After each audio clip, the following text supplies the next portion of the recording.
All right, thank you everybody for joining us tonight. We're so happy to have you all here celebrating Vanessa and her beautiful exhibition, Revelation in the Garden.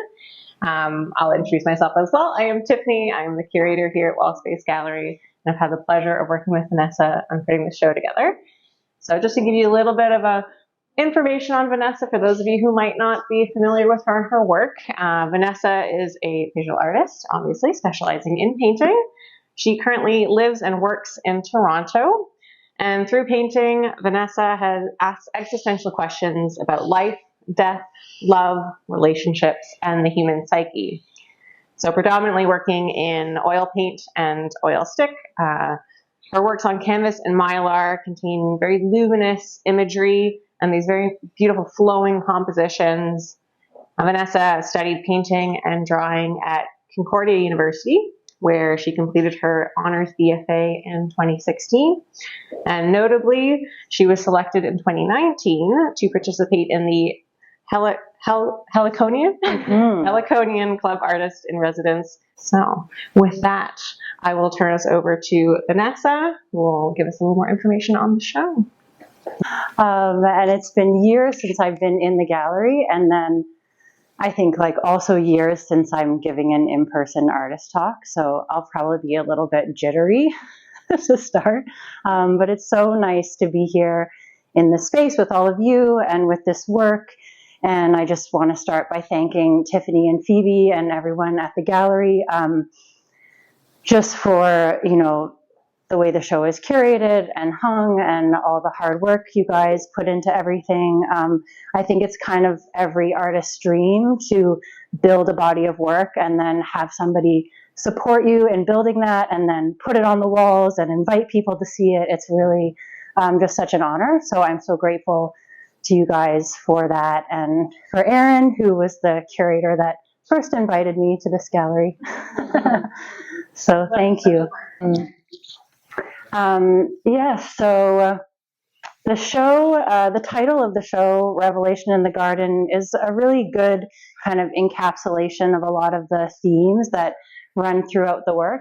And I thought I would sort of just start by going way, way back and just kind of talking about my foundation as an artist, how I got started, why I started painting, and then how all of that kind of led to this work, because there's sort of stuff in this work that really speaks to, I think, kind of my early childhood and early life.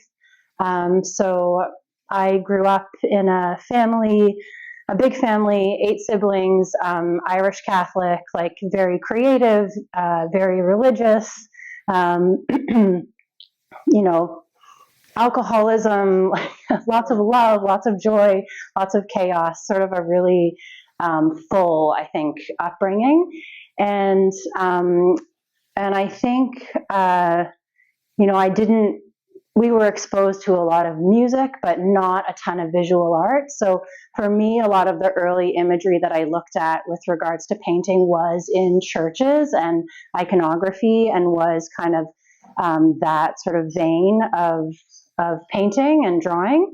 And so that imagery, I think, when I started painting, which wasn't until my 20s, I think I was always kind of trying to fight against some of that, I don't want my work to look like this thing that I'm not a part of anymore. And but I think, this many years into painting, I'm sort of starting to realize that kind of the more honest you are about what you come from and what is in your visual memory, or the further you try to push things away, the more they come up to eat you alive. So it's just kind of embrace what's there and let it live in the work.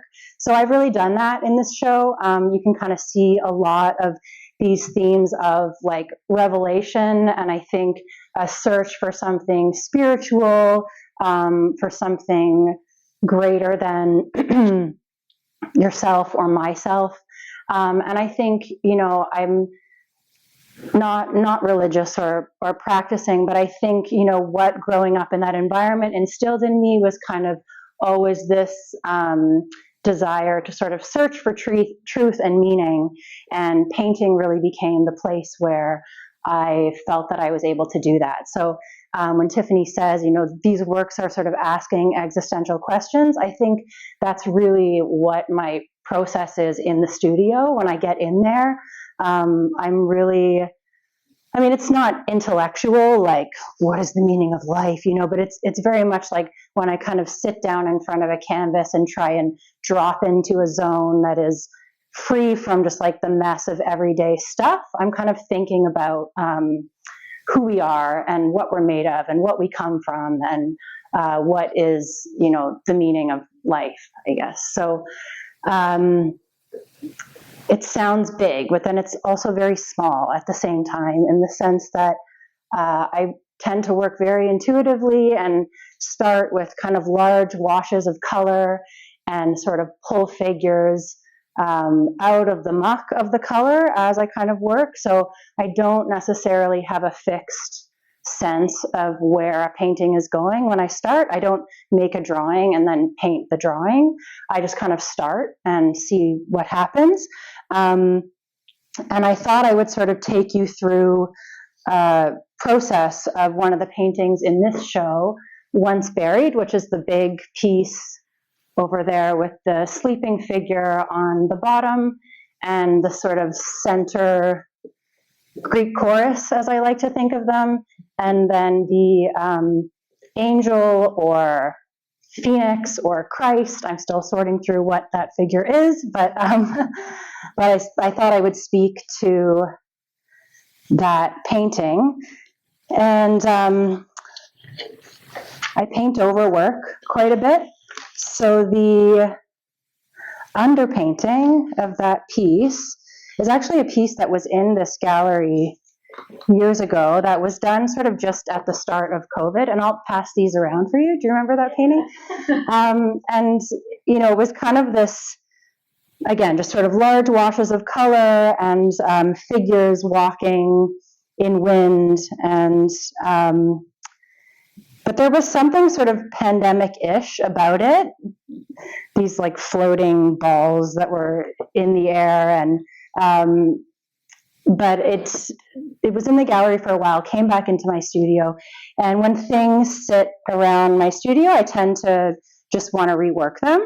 So I kind of started just messing around on the painting. So you can see again, just sort of laying over more washes of color. And I had I was looking through sometimes I post on my stories on Instagram, like what I'm thinking about in my studio. And the note I had was, I had a nightmare last night and I'm making this painting. I was painting that sleeping figure. And then I found the documentation of the dream. So I don't know, this is like so random, but I would just read it to you guys. Because this is sort of how things happen. There really isn't a plan. It's just like, get in there and sort of see what comes up and who shows up. So the dream is, I am outside at night. I find an old carpet. It belongs to a young boy. I leave part of it outside on a hill and drag a smaller part inside. I know the boy is angry that I have taken it, and now that I have only brought a small piece inside. This inside place is a small, dirty, dark shack with Christian, my husband, and another teenager-ish boy. This shack belongs to someone else. It belongs to a horrible man who wants in. Christian has a moment of terror, looks like he has seen a ghost, and says this man is starting to get into his mind. He recalls that the previous night when trying to make dinner, he was possessed and made the dinner the way this man would, using ingredients this man would use. I wait anxiously for him to come into my mind, saying Hail Marys, knowing they won't work. Christian starts touching my face like he is the man, and I know that he is fully possessed. I scream out and I wake up. So that's what I come into the studio with that morning. And I think then, in the process of painting, I'm sort of trying to kind of exercise some of those feelings. I guess the haunting feeling of that dream. And I just sort of start to mess around. and I'm painting all these little monsters, and then eventually there's this sort of central figure in the painting, and I start to think, oh, this looks like Christ on the cross, and I get really worried about that. And then I'm like, okay, well, maybe I'm far enough into painting that I can paint a Christ and it's going to be okay. Everyone's got to do it once, I imagine. And so I just try and let it live and keep working.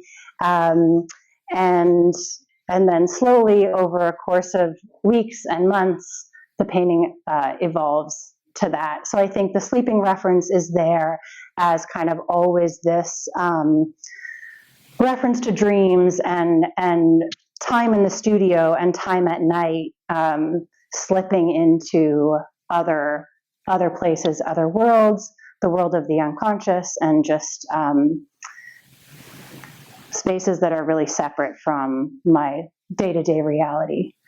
Yeah, and I think that's definitely what this is for me, sort of large level, is an escape in some way. The studio is an escape. And then now I have to talk about that.